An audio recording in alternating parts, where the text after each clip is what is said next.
Went for a name, but then I sort of went with beetroot and goat cheese. Yeah. Classic combination. Just trying to showcase the best local Manx produce. Before, when he was in the entrance in the heat, he wouldn't speak into the microphone. Now I can't get the blooming thing off him now. so thank you. Yeah. So in essence, you've got Manx beetroot, Manx goat cheese, Manx quail's eggs. Yeah, 90. Well, I'd quite happily say, quite confidently say that my dish is 99.9% Manx. The only thing that I can't get local is salt and pepper. Yeah. Even down to the oil that I'm frying in is Ellerslie rapeseed oil. Yeah. Crosby. Even the water's Manx. Excellent. Okay, let's go over to Danny here. And Danny, you work at the Abbey, and his time has just gone off. And he's blanching asparagus, which he's just put into cold water to stop them cooking any further. Now, when you submitted your recipe, it said lobster salad. But it's not just lobster salad. But yes, it's lobster salad, but it's not just lobster salad, is it? There's lots of other elements. No, it's got crab, potato salad on it, tomato petals, asparagus mousse, asparagus tips as well, and some Starby Farm chervil garnish. Okay, so high element of Manx produce in there as well. Is this the sort of food you'd eat at home, Brian? The vegetarian one, no.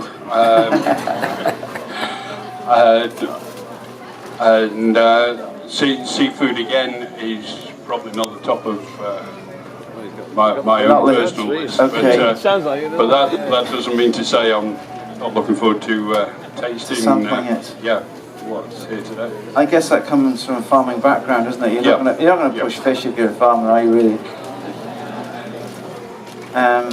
I did the same when I was up in Scotland. I was in a competition, and it was at Lochfine, and my dish was steak, but with fish inside, lobster inside. I'm never going to win, really, doing a meat dish in a fish environment. Minister, what about yourself? Are you, is this sort of food you'd expect you to cook at home, or have cooked at home for you? Yeah, we eat a lot of vegetarian food at home, fish as well, and predominantly meat, as most people do. But I'm very much looking forward to both dishes, to be honest with you.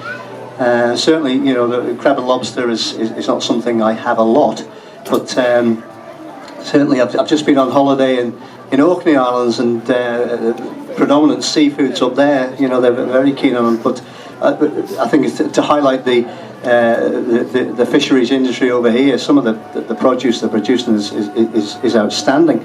And I think also maybe we don't understand is that the majority of the seafood produced on our shores is shipped away, and predominantly to Europe as well. So, you know, the Alaman is very successful in this area as well. So, well, it's very interesting to hear the gentleman over there just, you know, really saying, you know, about the amount of produce used is predominantly nearly all Manx. Yeah. And it's well, sort of Brian with you, you know, you're a big meat eater, and you know, but this is where people are not just eating meat these days. You know, they're eating lots of things, and what we've got to try and do is to understand that on our shores and on our farms, you know, we're producing some wonderful produce, and I really am looking forward to this. Because this is a first, I think, in 6 years that the competition's been running. To not have a meat dish on is a first, and to have a vegetarian dish on as well is great. Can I just go over? I know we spoke to Janet before. She's just cringed as I walked up to her. What's your level of involvement, Janet, has been? Yes. No, but it's up to you. You sit or stand. We're Robinsons, and we have Robinsons and Paddy's seafood company. And we supply all the restaurants, hospitals, schools, all your catering outlets with food, from vegetables to meat, fish, and catering equipment, etc. And this year we were happy to sponsor the Chef of the Year because it fits in with what we do really, and it's great to support these guys as they work so hard and use as much local produce as possible. As Robinsons, we sell over £1 million worth of Manx vegetables on the island, and just to get everyone to keep supporting local, really. Yes. Yeah, it was a great day we had up at Robinson's that day. We had a marquee outside. We had a little mini food producers market, farmers market. We had 4 contestants who got through to the heats, and they cooked their food, and 2 of them were meat from memory. One was lamb. One was lamb, and the other one's fish. Okay, so that is a bit of a change. I suppose chefs try to bring the changes a little bit in the dishes they produce and showcase. So let's have a look and see what we've got going on here. Please feel free to ask questions, guys, if you want to. Anything technical, because this is where I'm coming from, I suppose, the technical side of things rather than anything else. Right, so we've got, this is the worst part of quail's eggs, isn't it? Shelling them. Yeah, it's sometimes it's quite good, sometimes it's quite bad. But yeah, just take little fiddly things. You need fingernails. You don't bite your fingernails? No. I think you might do, yeah. I don't know. Yeah, especially when that camera's pointed down to where I am. Yes, okay. So, you boil them for how long? 1 minute 50 seconds. There you go, that's accurate, that's technical. And then into salt, ice water? Ice water for approximately about 2 minutes. Yeah. And here in your other pan you've got little baby onions, Bribad pickled onions. Pickled onions. The onions are from a place called Rye Farm. Okay. Down north. Down north, that's a good way to say it, yes. And you've got them in what? Vinegar?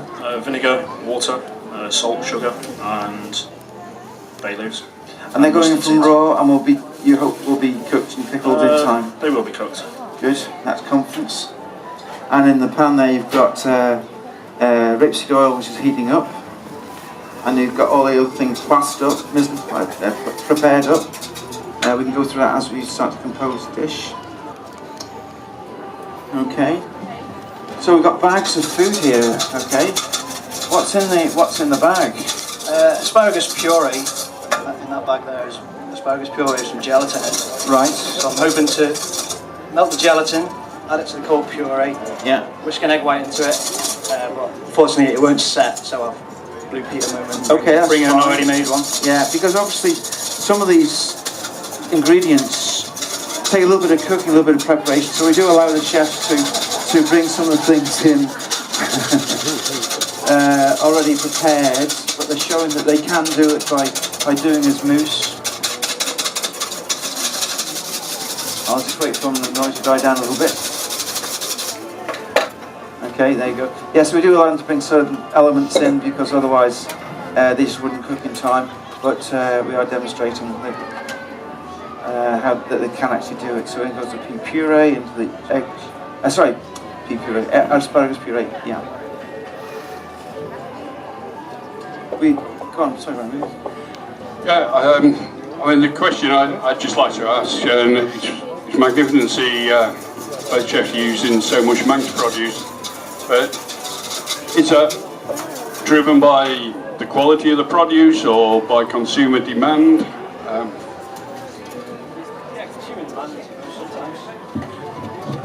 Consumer demand sometimes, because Manx lamb will always sell on the Isle of Man. We always source our lobsters, queenies, crab locally, and they sell well. But also some of the local produce is cheaper than bringing it over. So there's also price. That's nice to hear. Yeah. The lobster you mentioned is local. Whereabouts it? Yeah, caught by Alan from Cushland Seafoods in Yarble. Yeah. And the crab as well. He brings that for us at least twice a week. Yes. Crab claws, crab salad, lobsters we sell. From him. Very good. And he's got some squid for our new menu as well. Did you all see Deborah was a lovely squid demonstration this afternoon, Alan? That's good. I've been working today. He's been working today. And Alan Alan Kermode is here today. He often hangs around. Can't see him. I was buying lobsters and crabs from Alan. Oh yeah. 30 something years ago, more than 30 years ago. Yeah. Quail's eggs, where are they from? From a place in Mackle. Okay. Not too sure of the name. Not sure the name, no, okay. In fact, it's They are. Glenmona. Glenmona. Quail's eggs. Beetroot. The beetroot is from Rye Hill Farm. Okay, and I know last time you had to try to get candied beetroot, but that was something gone wrong with the beetroot. Candied beetroot is just a form of beetroot. It's not actual candy, but it's red and white ringlets. Kind of marbled. So yeah, but as soon as you cook it, the colour just turns red. So there's only one way to use it: to slice it when it's raw and cook it that way. Getting into this. So It's really growing. dry it out or salads, just so it keeps the colour. I'm waiting. He's going to crack a joke. There's a lot of work in this. He's made beetroot powder. Dried the beetroot, yeah. Cooked the beetroot, dried the beetroot. Sorry, I keep getting this right. I cooked the beetroot.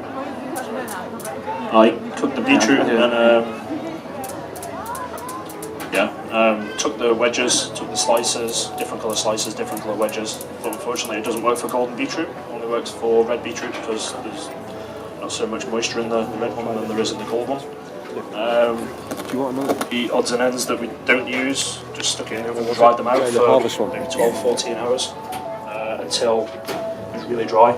Sheila? Sat down somewhere.